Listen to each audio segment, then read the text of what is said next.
Senhor ministro Flávio Dino, o senhor tem decepcionado os brasileiros, frustrado as pessoas que lhe confiou esse cargo e, obviamente, nós temos divergências gigantescas politicamente e ideologicamente. Mas eu não torço pelo teu fracasso. Afinal de contas, o teu fracasso significa, ou deveria significar, o sucesso do crime organizado, o sucesso da milícia, o sucesso do roubo, do furto, do assassinato. E eu sei quem são as vítimas, no fim das contas, desse crime, que é a população brasileira em geral. E eu também não serei aqui leviano, assim como eu acredito que vocês são, em colocar toda a culpa de todo o crime nas suas costas. Até mesmo porque eu sei que vocês fazem isso com o seu opositor político. Diga-se de passagem, Jair Bolsonaro. Mas é evidente que o seu trabalho, ou a falta do seu trabalho, tem gerado consequências. Por exemplo, o homem que deveria ser o mais odiado pelo crime organizado entra em um local dominado pelo crime organizado, que é, por exemplo, o Complexo da Maré. E como explicar isso para um cidadão comum brasileiro? Porque a esquerda, que odeia o Bolsonaro, ainda assim, ela confessa de que o crime odeia ele.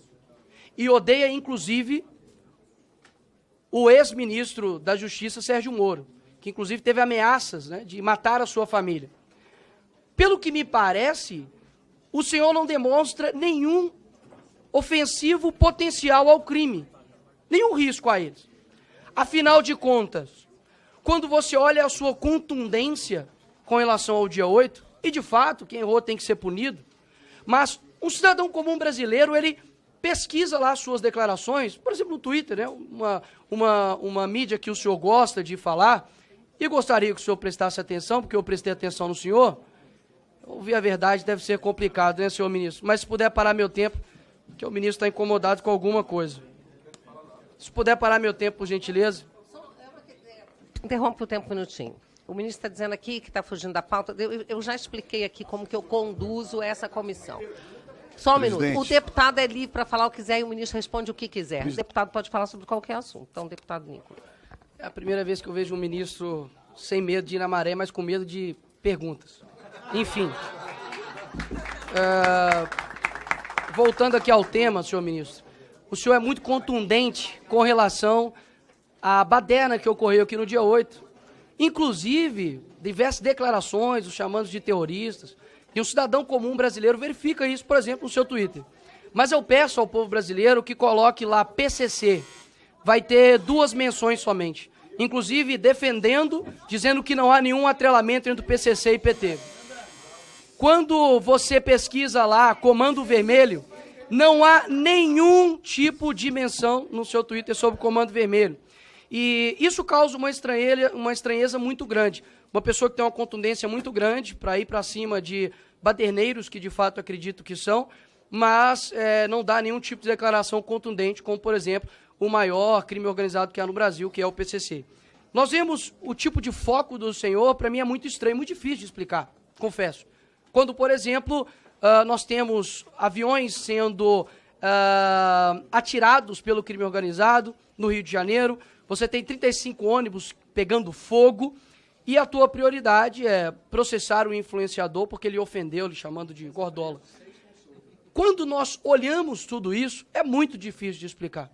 É muito difícil de explicar. Então, eu acredito que tudo que está acontecendo hoje no Brasil com relação à segurança pública, é complicado dizer que o senhor tem feito um bom trabalho. Porque de duas uma. Ou o senhor não tem culpa de nada, afinal de contas, ninguém que exerceria o teu papel daria conta de cuidar da segurança pública, e o senhor não tem culpa nenhuma. Ou o senhor não está tendo competência para tal, para exercer o Ministério da Justiça.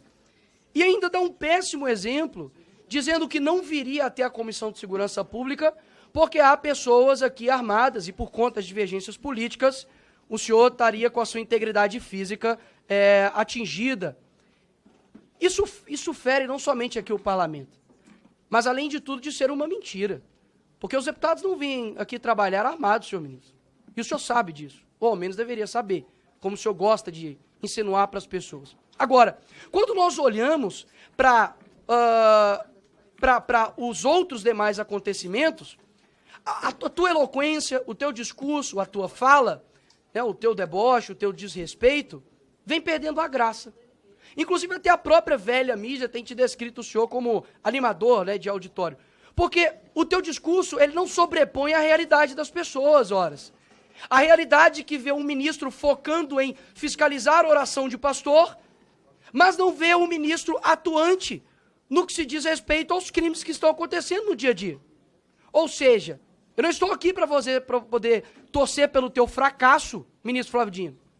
Eu estou aqui para poder deixar bem claro que as suas declarações, e por mais que faça uma ginástica mental absurda, de que vocês precisam interpretar, é sempre nós, né? É como se o ministro fosse um iluminado. Ele sempre sabe de tudo e nós, meros seres abaixo de humano, precisamos interpretar o que o ministro diz. Afinal de contas, só ele entende o que ele diz. Até mesmo porque quando ele diz que a Polícia Federal está a serviço da sua causa, Lula, e do Brasil, aí o senhor diz que é uma mero dificuldade de interpretação nossa. Eu digo o contrário. As suas ações demonstram que o senhor tem feito com a Polícia Federal o que vocês acusavam de Jair Bolsonaro fazer na Polícia Federal.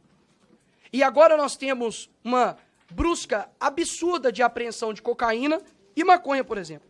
Redução de 28,6% de apreensão de maconha, comparados ao mesmo tempo do ano anterior, e 31,4% de redução de apreensão de cocaína. Ou seja, não está tendo coerência nas tuas falas e nas tuas ações. Isso, inclusive, eu acredito que tem atrapalhado o seu próprio chefe, Lula. Porque hoje isso é uma pesquisa que a aprovação tem caído no governo. Eu não sei quem te assessora ou se é da sua cabeça, mas essas declarações não têm ajudado o teu próprio governo, porque eu tenho certeza que a pauta número 1 no Brasil é a segurança pública.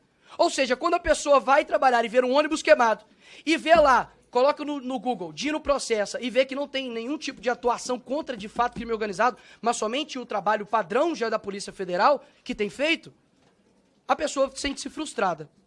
Então, eu acredito que não há coerência ou imparcialidade por parte do ministro. Pelo contrário, defende tudo o que condena e quando é da direita faz um show absurdo, vai para cima inclusive de ministros, de deputados que com as suas falas na tribuna, mas nada o faz contra, de fato, o crime organizado que tem destruído as famílias no Brasil. E por fim, pelo menos uma coisa eu concordo com o senhor, ministro Flávio. O senhor disse que o senhor era um personagem, né, dos Vingadores. Acredito que o senhor parece muito com o Nick Fury. Não sei se o senhor conhece. Só enxerga, de fato, realmente de um lado. Boa sorte para o senhor tentar explicar o inexplicável. Obrigado, presidente. O senhor me chamou de leviano, o senhor me chamou de mentiroso, o senhor me chamou de outros termos, disse que eu sou aliado de facção. Não, ele não disse coisas isso. desse tipo. Eu estou O senhor apenas... está mal interpretando a frase dele. Presidenta, ele disse que eu e o governo Lula era composto por levianos. A senhora pode consultar as notas taquigráficas. Se houver mais uma injúria que viole o decoro parlamentar, eu vou, obviamente, zelar pelo regimento da casa, que é meu dever como cidadão brasileiro. Ministro, o senhor Agora, pode deixar que eu, como presidente, estou zelando. Não... Eu ingressei 15 metros no Complexo da Maré. Pois não, obrigada. Com segurança. E eu não sei por que insistem em mentir sobre isso. Porque não gostam de pobre, apenas por isso. Um minuto de réplica, deputado Nicolas. Eu era convencido de que o ministro Flávio Dino era uma pessoa extremamente capacitada e colocariam todos no chinelo, mas isso, de fato, não tem se mostrado. Pelo contrário, o teu argumento é dizer que eu não gosto de pobre. Eu nasci na cabana do pai Tomás. Nasci numa favela em Belo Horizonte. Agora, nós já temos a solução. É só colocar o Flávio Dino agora em toda a incursão da Polícia Militar. Porque, afinal de contas, entrei 15 metros. Os 15 metros que o senhor adentrou ali, senhor ministro, é impossível a Polícia Militar do Rio de Janeiro, o BOP, entrar ali sem um aparato pesado policial. E não seriam recebidos simplesmente com o senhor descendo assim do carro, ajeitando o paletó, não. Seriam recebidos a tiros. Com as polícias brasileiras, com a PF, com a PRF, com as polícias estaduais, eu entro em qualquer lugar do Brasil. Porque eu... Por gentileza, deixa o ministro mais